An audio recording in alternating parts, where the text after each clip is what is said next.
Welcome to the Canadian Research Security Weekly Roundup, where we jump right into the big stories at the intersection of innovation, intelligence, and global policy. This is your Roundup for the week ending January 16th, 2026. All right, let's get into it. So, what happens when a secret lab tour goes, well, very, very wrong?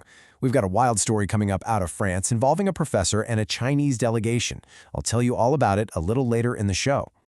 Okay, so here's what we've got on tap today. First, we'll look at some amazing thing happening right here in Canada with Canadian innovation frontiers. Then, we'll talk about strategic alliances. After that, we dive into the global threat landscape. Then we'll look at some allied policy challenges, and we'll wrap it all up with a big picture question that kind of ties everything together. All right, let's kick things off with our first section, Canadian Innovation Frontiers. We're going to take a look at the incredible momentum in our own backyard when it comes to tech and research. First up, you might recognize this name. Former Defense Minister Harjit Sajjan has a new startup, Juno Industries, and they just landed $3 million to build autonomous systems for the Arctic. The really key thing here is that they're focused on dual-use tech, stuff that can be used for both civilian and military purposes, which is absolutely essential in a place as strategic and tough as the Arctic. And speaking of big innovation, let's talk about McMaster University. They are really doubling down on their reputation as Canada's nuclear university. Their on-campus reactor isn't just for research, it's a massive medical supplier. Get this, it produces 60% of the entire world's iodine-125 for cancer treatments. How incredible is that?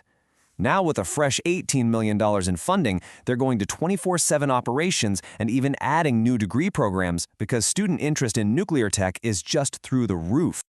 Okay, let's shift gears to a different kind of innovation. This one's all about policy. The University of Waterloo has this model for intellectual property that's getting a ton of attention globally. See, most universities own the inventions their researchers create, but not Waterloo. They have a creator-owned IP model, which means the researchers themselves own their inventions, and it's been a total game changer. It's turned the university into a startup factory, and now other countries, like New Zealand, are looking at their model and thinking, hey, maybe we should do that too.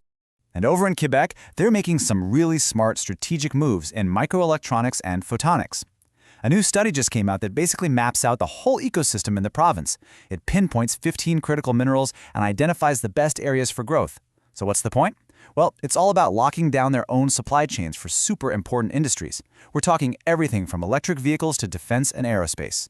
And that actually brings us perfectly into our next section, strategic alliances. Because, let's face it, none of this innovation happens in a bubble, right? It's all about partnerships. So let's see how Canada is teaming up, both here at home and around the world.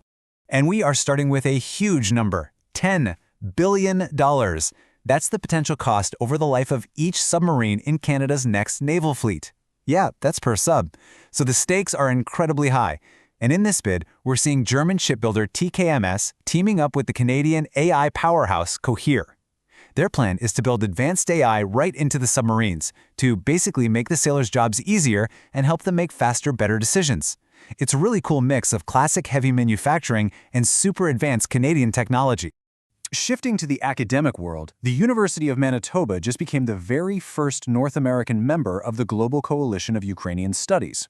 This is a really important network of more than 100 institutions. They're doing two key things. First, supporting Ukrainian scholars who have been displaced by the war, and second, fighting back against Russian disinformation by making sure the world has an accurate understanding of Ukraine's history and culture. And that, unfortunately, leads us right into our next section, the global threat landscape. This is where things get a lot more serious, as we look at the espionage and cyber attacks that have been hitting the headlines. Okay, remember that story I teased at the top of the show about the lab tour gone wrong? Well, here are the details. A professor at an engineering school in Bordeaux, France, is now facing formal charges for allegedly delivering information to a foreign power. The accusation is that he gave a Chinese delegation access to a highly secure, restricted access lab. These are areas they should never have been allowed into. He's now been banned from the facility and is under judicial supervision. And make no mistake, the consequences for this kind of thing can be incredibly severe. Down in the U.S., a former Navy petty officer named Jin Chao Wei was just sentenced to more than 16 years in prison. He was caught selling about 60 sensitive military manuals, we're talking details on weapon systems, ship defenses, that kind of stuff, to a Chinese intelligence officer. and he did it all for just over $12,000. And when he apologized, Wei said that his introversion and loneliness clouded his judgment. It's just such a stark reminder of how personal vulnerabilities can be exploited, leading to actions with massive national security consequences. Of course, the threats aren't just about people walking into labs. The Russian state-sponsored hacking group, you may have heard of them, APT28, is running a big campaign to steal login credentials. And their method is, well, it's pretty simple but effective. First, they lure you in with a very convincing fake login page. It might look just like a Microsoft or Google login. Then, once you've entered your info, they harvest your credentials. And finally, to cover their tracks, they just redirect you to a legitimate website and use free hosting services to hide where the attack came from. And sticking with that theme, over in Sweden, authorities just detained a former IT consultant who worked for the armed forces. He's suspected of spying for Russia and apparently has been since 2022.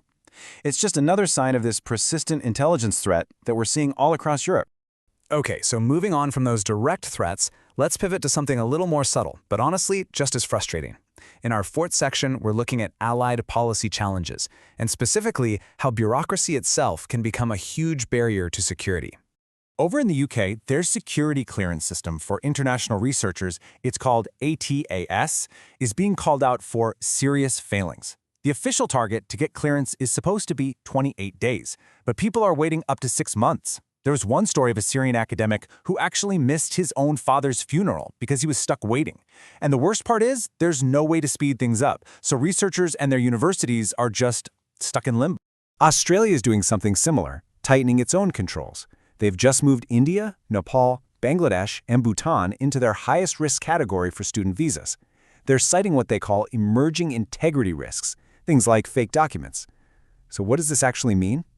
Well, it means applicants from those countries are now going to face a lot more scrutiny and will have to provide a lot more proof to get their visas approved. So, when you put all of these stories together, the amazing innovation, the very real espionage threats, and then these bureaucratic logjams, it brings us to our final section, and to a really big question. With all of these security measures we're putting in place, are we even solving the right problem? A recent article from the think tank Wonky really hit the nail on the head. It asked, are we reducing research security risk, or are we just shifting it around? And the whole idea is that as one country, like the UK or Australia, tightens its security rules, they might not actually be getting rid of the threat. They might just be pushing it over to someone else. There's actually a name for this. It's called the waterbed effect. You know, you push down on one part of a waterbed, and the water just bulges up somewhere else. It's the same idea with risk. So think about it. If it becomes super hard to get into the UK or Australia, those talented researchers and maybe even some bad actors might just go to another allied country, one that maybe doesn't have the same resources to manage the potential risks. It shows you just how tricky it is when our security policies aren't coordinated globally. And that really leaves us with the final question for the week. As we all build these higher and higher walls around our own research ecosystems, are we actually making the world safer? Or are we just making it more complicated, more fragmented, and maybe even a little less fair? Definitely something to think about. That's all we have for this week's Roundup. Thanks so much for tuning in.